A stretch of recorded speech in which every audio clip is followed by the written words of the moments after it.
Hallelujah. छठा है, सातवां है मेरा जो बॉलीवुड। बॉलीवुड में भयंकर संकट आने वाला है। आप सुनने वाले हो कोई एक्टर की बहुत बुरी न्यूज़, वो एक फीमेल हो सकती है या फिर जेंट्स हो सकता है। परमेश्वर यानी कि बॉलीवुड में बुरी न्यूज़ सुनोगे और बॉलीवुड में भयंकर संकट आने वाला है। फिल्म इंडस्ट्री से सुबह सुबह दिल दहला देने वाली खबर आ रही है।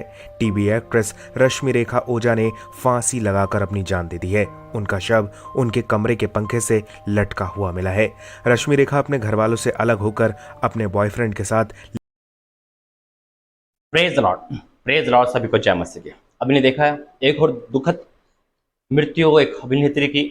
और अब मैं आपके सामने क्यों आया हूँ, एक प्रकाशन प्रभु ने मुझे दिया है और बहुतों का सवाल था, उसका जवाब भी प्रभु ने दिया। इनफैक्ट मेरा भी एक सवाल था परमेश्वर से, और जब भी मैं कोई सवाल पूछता हूँ प्रभु से मुझे तुरंत जवाब प्रभु देता है। मैं परमेश्वर धन्यवाद करता हूँ। आइए प्रार्थना करेंगे। धन्यवाद करते हैं पिता, सारी भविष्यवाणी की जो आपकी ओर से होती है पिता, वो हाँ और आमीन के साथ पूरी होती है।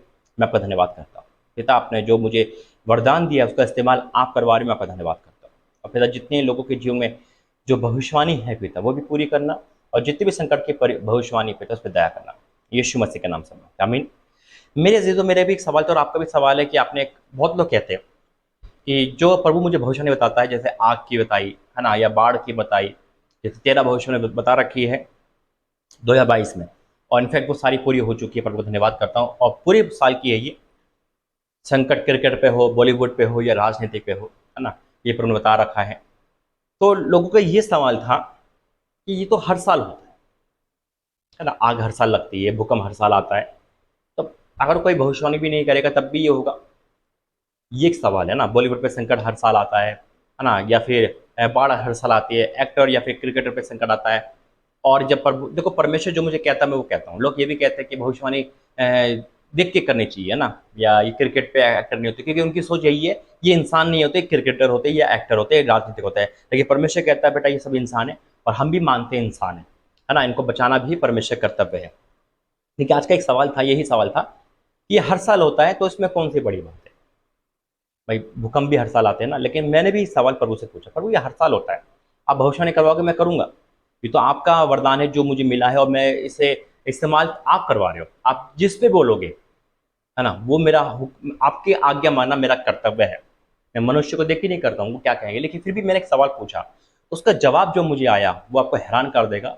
और आप भी इस जवाब सुन के परमेश्वर का आप भी इस चीज़ को नोट करना। मैंने ही नहीं करा, आपने भी करा, लेकिन जब प्रभु ने मुझे बताया फिर मैंने नोट करा, और आप आज से आप नोट करना। आइए प्रार्थना करेंगे वचन के लिए। धन्यवाद करते हैं पिता, वचन प्रार्थना हम सबके जीवन में पूरा करें, यीशु मसीह के नाम से मांगता हूं। पहली बात वचन जाऊंगा, जो प्रभु ने मुझे अधिकार दिया वो कौन सा अधिकार है। यिर्मयाह 1:4 में लिखा है, जो प्रभु ने मुझे वचन दिया है, तब यहोवा का ये वचन मेरे पास पहुंचा, गर्भ में रचने से पहले मैंने तुझ पर चित्त लगाया, और उत्पन्न होने से पहले मैंने तेरा अभिषेक किया है। मैंने तुझे जातियों का भविष्यवक्ता ठहराया। तब मैंने कहा हाय प्रभु यहोवा, मैं तो बोलना भी नहीं जानता, क्योंकि मैं लड़का ही हूँ। परंतु यहोवा ने मुझसे कहा मत कह कि मैं लड़का हूँ, क्योंकि जिस किसी के पास मैं तुझे भेजूंगा वहां तू जाएगा, और जो कुछ मैं तुझे आज्ञा दूंगा वही तू कहेगा। तू उनके मुख को देखकर मत डर, क्योंकि मैं तुझे छुड़ाने के लिए तेरे साथ हूं। यहोवा की वाणी है। अब सुनो, तब यहोवा ने हाथ बढ़ाकर मेरे मुंह को छुआ, और यहोवा ने मुझसे कहा देख मैंने अपने वचन तेरे मुंह में डाल लिए। किस लिए डाले? अब सुनो किस लिए डाले। सुन, मैंने आज के दिन तुझे जातियों राज्यों पर अधिकारी ठहराया है। किस लिए? उन्हें गिराने, ढा देने के लिए, नष्ट करने, काट डालने के लिए, या उन्हें बनाने और रोपने के लिए। यानी कि ब्लेसिंग और संकट की भविष्यवाणी परमेश्वर करवाते हैं। ये प्रभु ने बताया है। यिर्मयाह ने भी बहुत भविष्यवाणी करी, नबी के अनुसार प्रभु ने वरदान दिया। तो कहने का मतलब है कि परमेश्वर ही भविष्यवाणी कराते हैं, चाहे वो ब्लेसिंग की हो, यानी कि चाहे वो रोपने की हो, फलवंत की हो, चाहे वो काट डालने के लिए हो, चाहे वो वार्निंग की हो। लेकिन आज मैं आपको एक सवाल का जवाब दे रहा हूँ जो प्रभु ने मुझे दिया।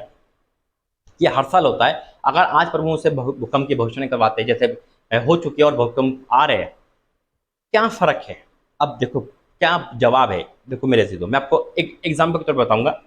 जो परमेश्वर भविष्यवाणी करवाते हैं किसी भी चीज की, अगर प्रभु ने भविष्यवाणी करवाई कि बारिश होगी, तो नॉर्मल बारिश नहीं होगी। याद रखना, वो इतनी बारिश होगी इससे बहुत ज्यादा बाढ़ आएगी। ये है भविष्यवाणियों का रिजल्ट जो प्रभु ने मुझे बताया। अगर प्रभु ने मुझसे कहा है कि 2022 में आग की भविष्यवाणी कर, तो आपको क्या हर साल आग लगती है? लेकिन हर साल की घटना 2022 की घटना सबसे ऊपर होगी। समझ रहे हो आप? कितने लोग समझ रहे हैं? कहने का मतलब है जो भविष्यवाणी प्रभु करवाता है वो नॉर्मल नहीं होती है। जैसे प्रभु ने प्रार्थना की थी तो बारिश अकाल पड़ा था, कितना अकाल था? 3.5 साल का अकाल था, नॉर्मल नहीं था।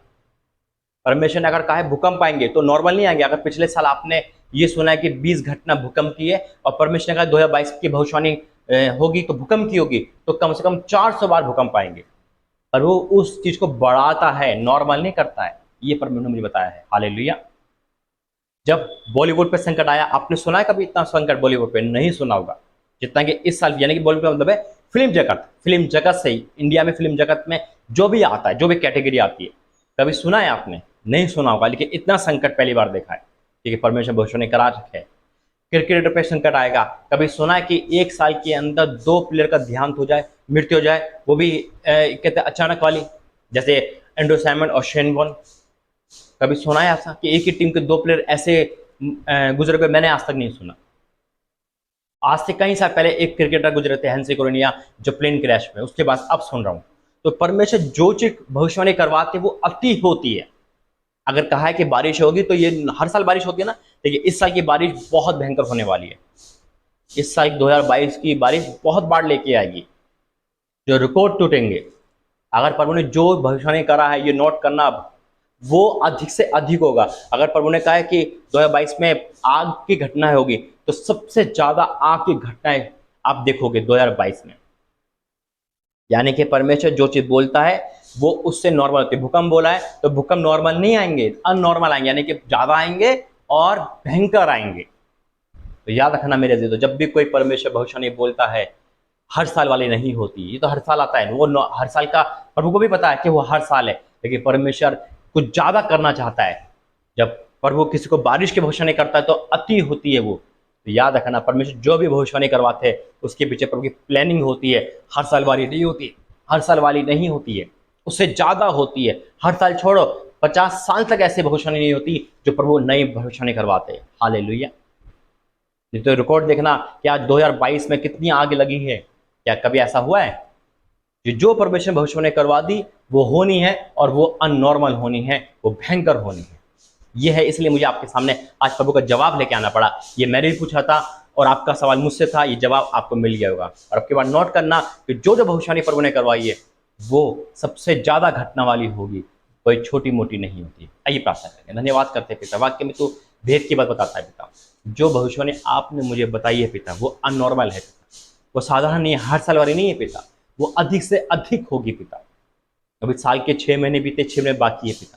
इसलिए पिता आप धन्यवाद करता हूँ कि आप भेद की बात बताते हो। जो मेरे सवाल था, जो मेरे सुनने में आ रहा था, बहुतों के दासों के मुंह से, बहुतों के पिता तेरे विश्वासियों के मुंह से पिता, लेकिन मैंने भी सवाल तुझसे पूछा, तुरंत मुझे जवाब दिया पिता। और आज ये जवाब आपने सबको दिया, मैं आपका धन्यवाद करता हूँ। इसलिए पिता जो भी संकट की भविष्यवाणी पर दया करे और सबके साथ हो प्रभु जी। जो भविष्यवाणी रह गई पिता, उस पर तेरी दया चाहते हैं, और जो ब्लेसिंग की है वो हाँ और आमीन के साथ पूरा हो। यीशु मसीह के नाम से मांगते पिता, हमारे नहीं फिर भी आपकी इच्छा पूरी हो। यीशु मसीह के नाम से मांगते हैं, आमीन। God bless you. जय मसीह की। मुझे उम्मीद है कि आपको जवाब मिल गया होगा। और जब भी कोई भविष्यवाणी आए, चाहे वो आपको नॉर्मल लगती है, कि उसको भी एक बार नोटिस करना, वो नॉर्मल नहीं है। God bless you. जय मसीह।